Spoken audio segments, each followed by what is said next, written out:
بعض لوگ یہ کہتے ہیں کہ نام کے ساتھ سنی، حنفی، بریلوی یا دیگر القابات کیوں لگائے جاتے ہیں؟ صرف مسلمان ہی ہونا کافی نہیں ہے؟ آئیے میں آپ کو سمجھاتا ہوں. اگر آپ کسی ایسی جگہ پہ جاتے ہیں جہاں آپ کے ساتھ ساتھ دیگر ملکوں کے رہنے والے لوگ بھی ہوں اور آپ پاکستان کے رہنے والے ہیں، اب آپ سے کوئی پوچھے آپ کون ہو، ظاہر سی بات ہے آپ یہی کہو گے میں پاکستانی ہوں. یا آپ ایسی جگہ پہ جاتے ہیں جہاں غیر مسلمین موجود ہیں، مطلب مسلمان نہیں ہیں، آپ سے کوئی پوچھے کہ یار آپ کون ہو، تو آپ ظاہر سی بات ہے یہی کہو گے میں مسلمان ہوں. تو اگر آپ ایسے معاشرے میں رہتے ہیں جہاں مسلمان کہلانے والے لوگ صحابہ کرام کا ادب نہ کریں، اگر آپ ایسے معاشرے میں رہتے ہیں جہاں مسلمان کہلانے والے لوگ اہل بیت اطہار پیارے آقا علیہ السلام کے گھر والوں کا ادب نہ کریں، اگر آپ ایسے معاشرے میں رہتے ہیں جہاں مسلمان کہلانے والے لوگ اللہ کے ولیوں کا ادب نہ کریں، تو پھر میں ایسے معاشرے میں رہتے ہوئے یہ پہچان کیوں نہ کراؤں کہ میں وہ مسلمان ہوں جو صحابہ کا ادب کرنے والا ہے، میں وہ مسلمان ہوں جو اہل بیت کا ادب کرنے والا ہے، میں وہ مسلمان ہوں جو اولیاء اللہ کا ادب کرنے والا ہے، یعنی الحمدللہ میں سنی ہوں. ہمارے اس پیارے سے مسلمان بھائی نے لوگوں کو اس طرف قائل کرنے کی کوشش کی ہے کہ ہمارا جو ایک عظیم ٹائٹل ہے نا مسلمان، اس کے ساتھ ہمیں کچھ اور زائد ٹائٹلز ایڈ کر لینے چاہیے، جیسے کہ سنی، حنفی، بریلوی. اچھا ویسے سنی، حنفی، دیوبندی کیوں نہیں؟ اچھا اس پر ہم آگے بات کریں گے. ان بھائی نے دنیاوی لحاظ سے کچھ مثالیں دی ہیں. سب سے پہلے میں ان کا جواب دیتا چلوں.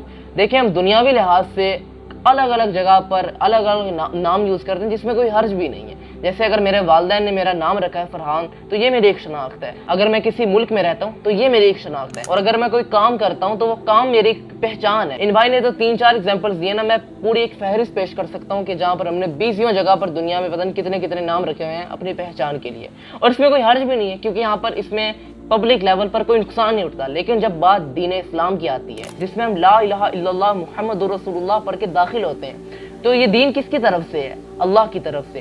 تو جو مذہبی پہچان ہمیں اللہ نے دی ہے نا، ہمیں اسی کو بس قبول کرنا ہے اور فخریہ انداز سے ہمیں اپنا وہ نام بتانا ہے جو ہمارے کریٹر نے ہمارا نام رکھا ہے. اللہ قرآن میں فرماتا ہے کہ میں نے تمہارا نام مسلمان رکھا ہے، میں نے تمہاری جو مذہبی پہچان ہے وہ مسلمان رکھی ہے.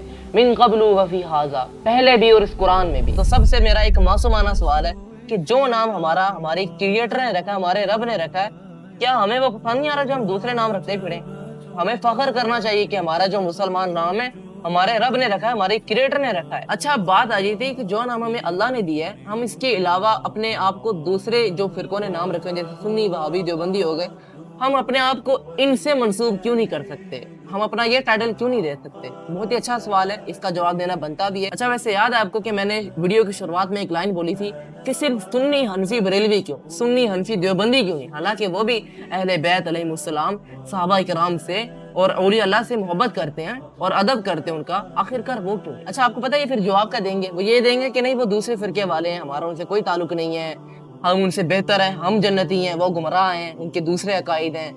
سر یہی وہ پوائنٹ ہے جہاں سے فرقہ واریت کا وہ عنصر، وہ ایلیمنٹ پیدا ہوتا ہے جو اتحاد کو بھی توڑتا ہے اور ہمارے دلوں میں ایک دوسرے کے لیے نفرتیں بھی پیدا ہوتی ہیں. اچھا پھر یہی وجہ ہے کہ اللہ تعالیٰ ہمیں قرآن پاک میں جگہ جگہ پر ہدایات دیتا ہے کہ تم نے فرقوں میں نہیں بٹنا ہے، یہ تمہارے ہی نقصان کی چیزیں ہیں. جیسے کہ سورہ آل عمران میں اللہ تعالیٰ فرماتا ہے اللہ کی رسی کو مضبوطی سے تھام لو، فرقوں میں نہ بٹو. اچھا اللہ تعالیٰ اس بات کے بعد ایک اور بات فرماتا ہے کہ اللہ تعالیٰ کی اس نعمت کو، اس مہربانی کو یاد کرو کہ جب تم آپس میں دشمن تھے تو اللہ تعالیٰ نے تمہارے دلوں میں الفت پیدا کر دی، تو تم اللہ کی مہربانی سے آپس میں بھائی بھائی بن گئے. یار یہی ہمیں نوٹ کرنے والی بات ہے کہ جب ہم آپس میں تفرقہ بازی ڈال دیتے ہیں نا تو ہم ایک دوسرے کے دشمن بن جاتے ہیں. ہم کہتے ہیں کہ بھائی ہمارا فرقہ صحیح ہے، دوسرے سارے غلط ہیں. آپ دیکھیں نہیں کہ اگر جو یعنی بریلوی حضرات ہیں کیسے لگے ہوتے ہیں کہ بھائی دیوبندی بھی غلط، بھابی بھی غلط، شیعہ بھی غلط، بس ہم ہی حق پر ہیں، ہم ہی اللہ رسول کا نعرہ لگانے والے ہیں، باقی سارے جہنمی گمراہ.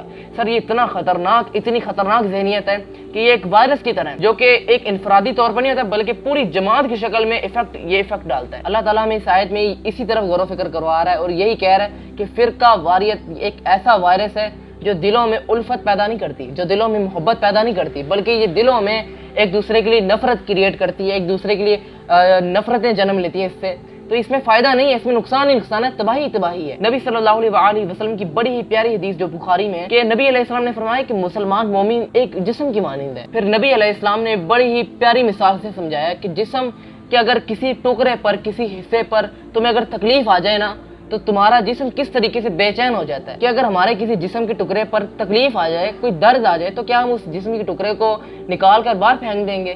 نہیں، ہم علاج کروائیں گے. ہم پوری کی پوری کوشش، ہم اپنی پوری جان لڑا دیں گے، ہم علاج کروائیں گے اس جسم کے ٹکڑے کا جہاں پر ہمیں تکلیف ہوگی. چاہے ہمیں جتنا بھی دور جانا پڑ جائے، جتنا بھی دور ہمیں ڈاکٹر کے پاس جانا پڑ جائے، لیکن ہم علاج ضرور کروائیں گے. یہ ہم اپنی پوری کوشش کریں گے. تو بات آ یہ تھی کہ یار ہمارے مسلمان بھائی جنہوں نے لا الہ الا اللہ محمد رسول اللہ کا اقرار کیا ہوا ہے، وہ کلمہ گو ہیں, ہمارے نبی کا انہوں نے کلمہ پڑھا ہے. اگر اسی طرح اگر ہمیں کسی اپنے مسلمان بھائی سے اختلاف ہو جائے تو ہمیں اس سے قطعی تعلقی نہیں کرنی چاہیے, بلکہ اس کو سمجھانا چاہیے پیار سے, علمی دلائل سے, اخلاق کے ساتھ سمجھانا چاہیے. وہ کیوں نہیں مانے گا؟ اگر آپ اس کے سامنے پیار سے علمی دلائل کے بھاری دلائل رکھیں گے وہ مانے گا, ضرور مانے گا. ٹیسٹ کر کے دیکھ لیں. اچھا, ہمارے اس بھائی نے ویڈیو میں یہ بھی کہا تھا کہ ہم اس معاشرے میں, جس معاشرے میں صحابہ کی اور اہل بیت کی, اولیاء اللہ کی اگر بے حرمتی اور عزت نہ کی جائے تو ہم اپنے آپ کو پھر دوسرا ٹائٹل دے دیں گے کہ ہم سنی, حنفی, بریلوی. ٹھیک ہے, اس کی بھی میں نے بتا دیا کہ سنی, حنفی, دیوبندی بھی ہیں جو کہ ان تینوں گروہوں کی بڑی دل سے عزت کرتے ہیں, لیکن ان کو یہ غلط سمجھتے ہیں, ان کو یہ جہنمی اور گمراہ سمجھتے ہیں. تو بات یہ ہے کہ ہمیں اپنے آپ کو مسلمان ہی کہنا ہے. اپنے عمل سے بتائیے کہ ہم صحابہ کی بھی عزت کرتے ہیں, ہم اولیاء اللہ کی بھی عزت کرتے ہیں, اور ہم اہل بیت کو بھی دل سے مانتے ہیں اور ان کی عزت کرتے ہیں. اپنے عمل سے بتائیے. ٹائٹل رکھیں گے تو سوائے نفرت کے, سوائے دشمنی کے کچھ بھی نہیں بڑھے گا کہ بھائی ہم ہی بس صحیح ہیں اور تم لوگ سارے غلط ہو, ہم حق پر ہیں تم لوگ ساری گمراہی پر ہو, ہم جنتی ہیں تم لوگ ساری جہنمی ہو. تو ٹائٹل دینے سے نقصان پڑے گا اور کچھ نہیں ہوگا. تو اپنے آپ کو صرف مسلمان کہیے. میں نے ایک لوجیکلی اور علمی دلائل کے ساتھ یہ سمجھانے کی کوشش کی.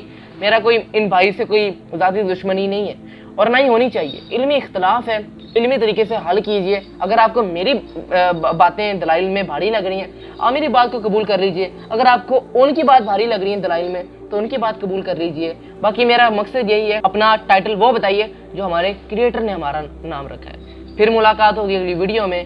اللہ حافظ.